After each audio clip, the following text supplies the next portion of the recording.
ভাইয়া একটা কাজে নেন না। জানি আমি কি করব? আপুরে দিবেন। কেন আপু পাইলে কই? আপু নাই কিন্তু আইব। তুমি অনেক সুন্দর করে কথা বল। বড় হইলে মেয়েরা মনে সুন্দর হয়ে যায় না? মানে ছোটবেলাতে এত সুন্দর ছিলি না। সে যেবার দেখা হয়েছিল তখনও দেখতে ট্যাপ ট্যাপা ছিলি। তুই কি ছিলি? তুই ছোটবেলায় বান্দর ছিলি, এখনো বান্দরই আছে। বান্দর না বল, বড় হয়েছি আমি। কেমন আছিস? ভালো। তুই কেমন আছিস? এই নে তোর জন্য গাছরা। বাহ, আমার জন্য নিছিলি না গার্লফ্রেন্ডের জন্য? শোন, আর আমার জীবনে তুই প্রথম এবং তুই শেষ মেয়ে বন্ধু। আয়। উপরে দোতলায় আমি থাকি, বুঝছিস? ছোট কিন্তু আরাম আছে। এইটা আমার রুম, আমি থাকতাম, এখন থেকে তুই থাকবি। এটা হচ্ছে আসসালামু আলাইকুম। ওয়ালাইকুম আসসালাম। কি বিষয় ফাহাদ? তুমি বলেছিলে যে তোমার একজন বন্ধু আসবে, কিন্তু আন্টি আমি তো কোনো মিথ্যা কিছু বলি নাই। হ্যাঁ আমি জানি ছেলে মেয়ে দুইজনকেই বন্ধু বলা যায়, কিন্তু এইভাবে একটা মেয়ে এই বাড়িতে থাকবে এটা তো অ্যালাউড না ফাহাদ।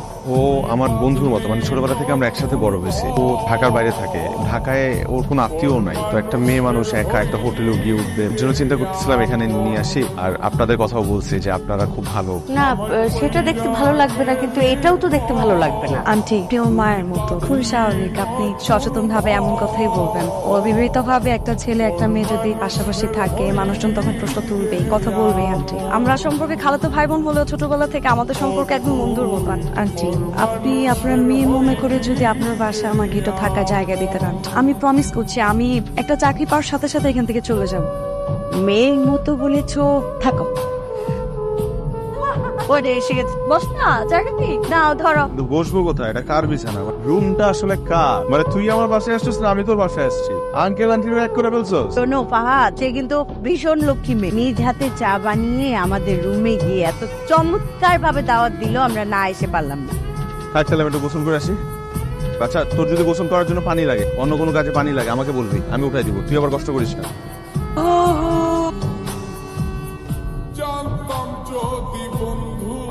তুই আসার পর থেকে জীবনে শুধু সুবিধা আর সুবিধা। তাহলে বল, বিয়ে করে ঘরে যখন বউ আনবি তখন কত সুবিধা থাকবে, তখন তো তোর জীবন সুবিধাময় থেকে স্বর্গময় হয়ে যাবে। বিয়ে করতে হবে কেন? তুই আসিস না, তোর দিতে হবে না? তাই না? যখন ঘরে বউ আসবে না তখন এগুলোর সমস্ত বিচার আমি দিব।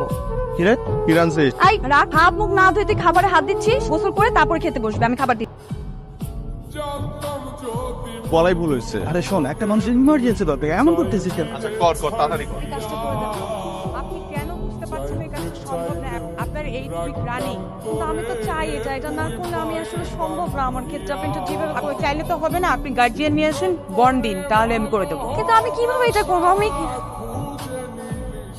বাদল ছিল গ্রামের চেয়ারম্যান আছে, আমরা একসাথে কলেজে পড়তাম। খালি ক্ষমতাবান ছিল, প্রেম কিছুটা ভয়, দুই মিলে আমি ওর সাথে সম্পর্কে জড়াই। বলা যায় কিছুটা দরকার, যেহেতু ক্ষমতাবান ছিল মাঝে মাঝে ওর থেকে অনেক সুবিধাও পেতাম। আমার এই সুবিধা নেওয়াটাই আমার জীবনের সবথেকে বড় ভুল হয়ে দাঁড়ায়। ওদের মধ্যে সম্পর্ক যখন ভালোই যাচ্ছিল, ওই সময় আমি বুঝতে পারি বাদল আমাকে ভালোই বাসে।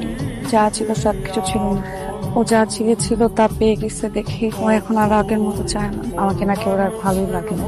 আমি যখন ওকে জানালাম আমি প্রেগনেন্ট, তো এটা শোনার পরে এমন একটা ভাব দেখালো, মনে হচ্ছিল যে ও এ বিষয়ে দায়ী না, জানি না কিছু। ওটা আমাকে এত নোংরা কথা বললো, এটা শোনার পর আমার নিজের প্রতি ঘৃণা হয়। যখন তোর সাথে আমার কথা হয় আমার মনে হলো তুই একমাত্র আমার ভরসার জায়গা। কিন্তু তুই আমার কাছে এতদিন এই কথাগুলো কিভাবে লুকায় রাখ?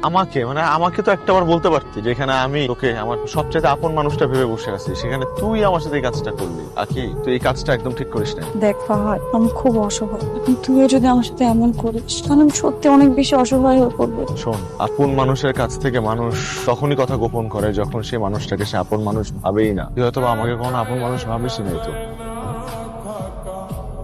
আমি সরি রে, এই সময় আসলে আমি তোর অবস্থা না বুঝে অনেক কিছু বলে ফেলছি। আমার এসব কথা বলা উচিত হয়। মানুষের আপন মানুষদেরকে সরিও বলে।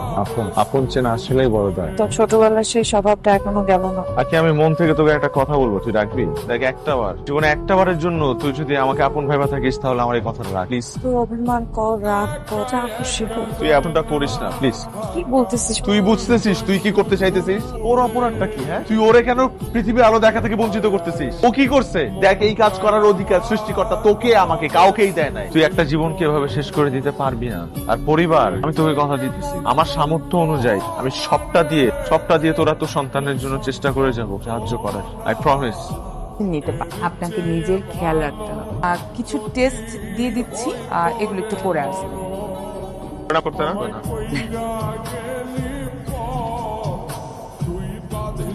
তো এই ফর্মটা ফিল আপ করতে ছবি তো ফিল আপ করছেন কিন্তু বাচ্চার বাবার নাম তো লেখেন নাই সাইন কর